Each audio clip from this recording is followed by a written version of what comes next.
In this video, we're going to explore the master cast workflow within D3Denture.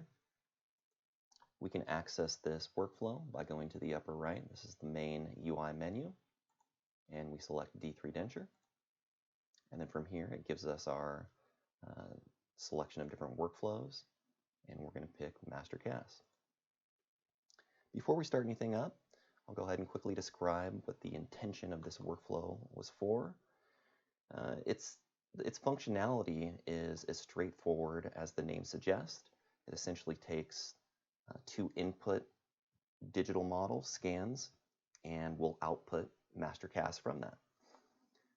The more critical and important thing to understand about this workflow is that it preserves the byte relationship between those two initial input scans. That's very important as you start to do more and more of these removable cases digitally, and this has always kind of been a notoriously difficult thing to achieve, 3D printing these models traditionally. So kind of kills two birds with one stone, and beyond that, it has, once you see how it works, you'll kind of see that there's many other indications for this tool as well, but we're just going to go through a good example for when this would apply when you want to really maintain that vertical dimension and that byte relationship. So first off, we're going to name this case. We're going to say master cast test.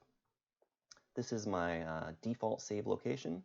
I could click here and pick a different one, but this is exactly where I want it. So I'm going to keep it there. And this check here puts everything into a new directory. I like that, keeps it nice and tidy. So I'm going to go create case. It gives me my unique identifier for the case, helpful for case tracking. The next thing I need to do is import some models. So I have a set here. Let's see if I can find them.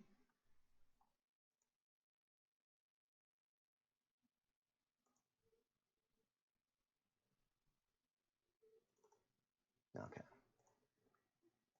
So these two models here, I have an existing denture with a wash impression on the maxilla, and I have a regular dentition opposing.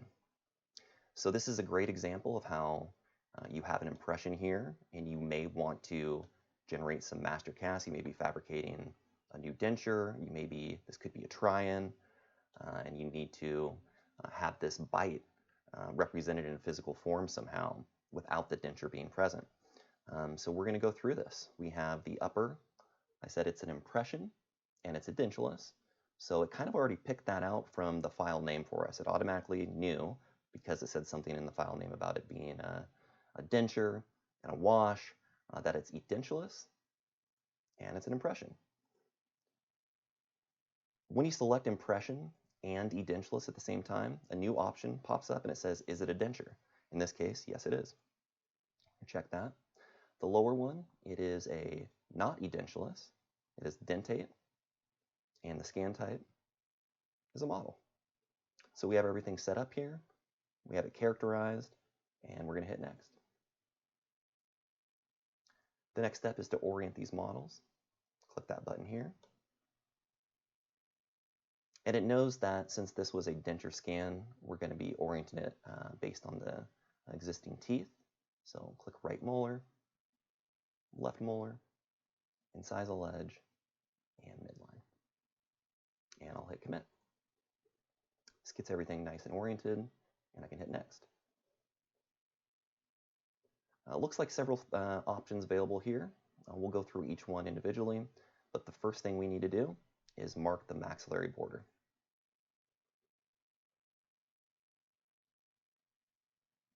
So we're really interested in this wash impression, not necessarily the denture teeth.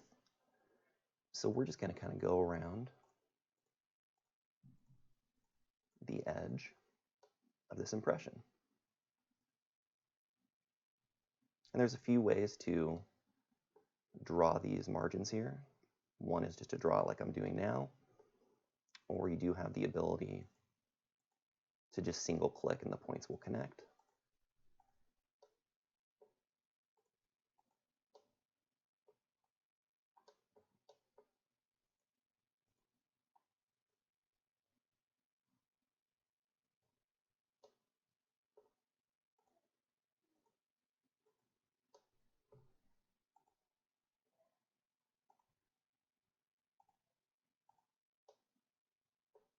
getting close to the end here. And we'll connect those endpoints and just kind of take a look at everything, because I can also move these points around and capture a little bit more of an area if I needed. So I really want to get the posterior palette here as much as I can, kind of get back here.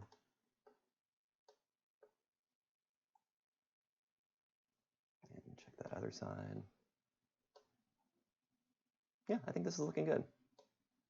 Okay, we've marked it. I'm going to hit next. It says click the interior region. So I'll click right in the middle here.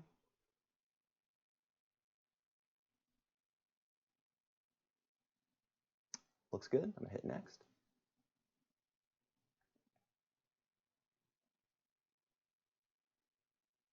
Okay, and it trimmed away everything. That's looking great.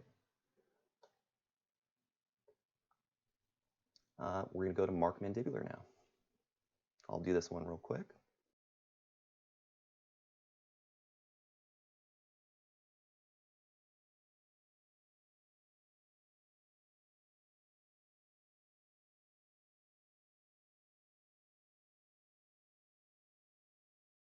Take a look at it. I'm fine with that. I probably could have made that posterior ridge there a little bit better, but this is fine for right now. Again, these are just, well, actually, these are master casts, so I probably should have done a better job there on that lower arch. But I'm going to keep it like that for now, just for time's sake. This is looking good, though. I like this. We'll go on to the next options here. We have several things to look at. First one is grid patterns. So in addition to hollowing the models, when these casts are created, you can apply a semi-solid grid pattern within that hollow to give it a little bit of, I think, sturdiness, maybe potentially some better accuracy, some may say. But it's a nice feature to have, and it makes the models a bit more solid. For this, we'll do one. We'll do the upper one to have the grid, the lower one, we don't need it. And for drain holes, this is kind of a familiar thing within 3D printing dental models. You typically do want those on any model you're doing, so I'll keep them both here. And again, typically, we do like to have our models hollowed as well. You do have the option to not do that, but saves a little bit of resin, and I'm going to do it here. Articulation pins, this is the big one. You can check this box, and we'll automatically create some articulation pins for us that will maintain this bite that you're seeing here.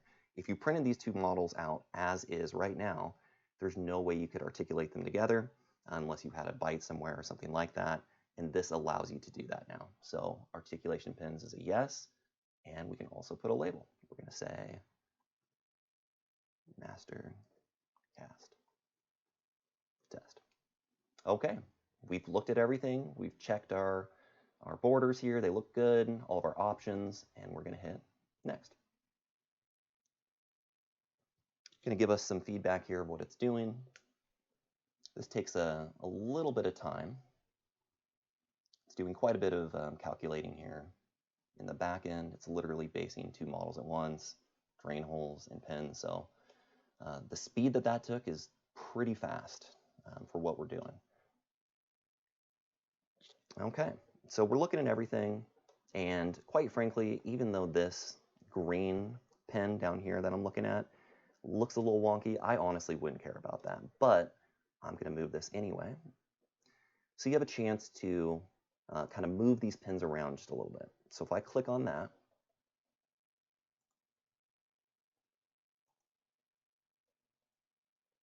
kind of bring it in, and also maybe rotate that around a little bit. Okay, that's looking better. And we got our drain holes. The text needs to be in a better position, so we have the ability to use this slider here and kind of slide it around to a spot that is going to be good. The drain holes that exist there will not be there. It knows that the text is there, and they will be removed. So I'm good with that on the top. And I'll just look at the same view and get my lower. may have to find a flatter spot here. There we go. And that is looking good right there. I can adjust the height as well. I can bring it up or down. We'll say that's good. Everything looks good. I'm very happy with this. I could also adjust the drain hole heights, but they're usually done very nicely on default. So I'm going to hit next. And this will finalize the case here. Okay, case finalized. Let's take a look at everything. The top has the beautiful grid pattern. Lower is just hollow, like we wanted. Drain holes on both. And the text is embossed in both locations. That's great. This is going to be perfect. When you do 3D print these out, if you did need to then transfer this to a regular articulator, it's quite easy to transfer and to mount these with the grid pattern or with it being hollow. Actually makes it easy as well. So that's that, and we can go save to file, pick our directory, and it saves both files to that same directory with the unique identifier and the workflow that was used. Again, just helping with organization. I'll let this finish up here. And that's that. Okay, those were the Mastercast workflow. And for one example, and again, there's many different use cases and indications for this. But for now, I think this is a good representation of what this tool can do.